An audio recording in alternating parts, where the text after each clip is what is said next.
¿Qué tal mis amigos? Buenos días. Pues el día de hoy tenemos esta camioneta RAV4 que supuestamente fue al servicio, a un taller de esos que según hacen afinaciones. Y pues sí, realmente una, no le cambiaron bujías, y dos, pues acabamos de detectar que trae ahí un misfire.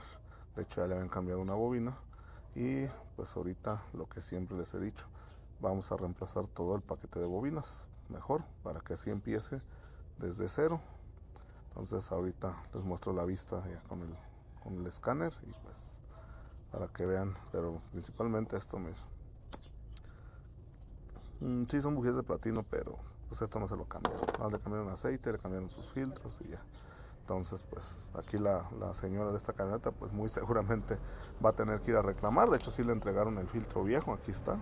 O sea, no dudamos de que sí se lo cambiaron. Lo acabo de revisar, si está nuevo, el aceite está nuevo, bujía está nueva.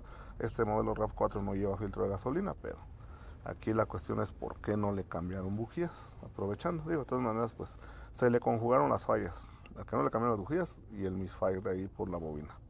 Entonces pues vamos a darle caña a esto. ¿Qué tal mis amigos? Pues terminamos cambiando todo el paquete de bobinas al final y las bujías para esta RAV4, la cual fue pues la falla. No le cambiaron bujías allá donde supuestamente le hicieron el servicio.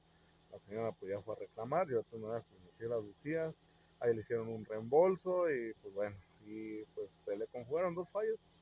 La falla de la bobina que estaba mal, más aparte del problema de las bujías. Como siempre les digo, pues terminamos cambiando. Ahorita venimos aquí al domicilio de la persona y terminamos cambiando todo el paquete de bobinas al final de cuentas. Entonces pues ya, ahí quedó, está trabajando muy parejito, bien, sin problemas. Ya desde ayer ya trabajaba bien, ocupada en la camioneta de urgencia, pues por eso tuvo que venir aquí. Pero bueno, y pues como siempre amigos, les deseo que tengan un excelente día, cuídense mucho, nos vemos en la siguiente.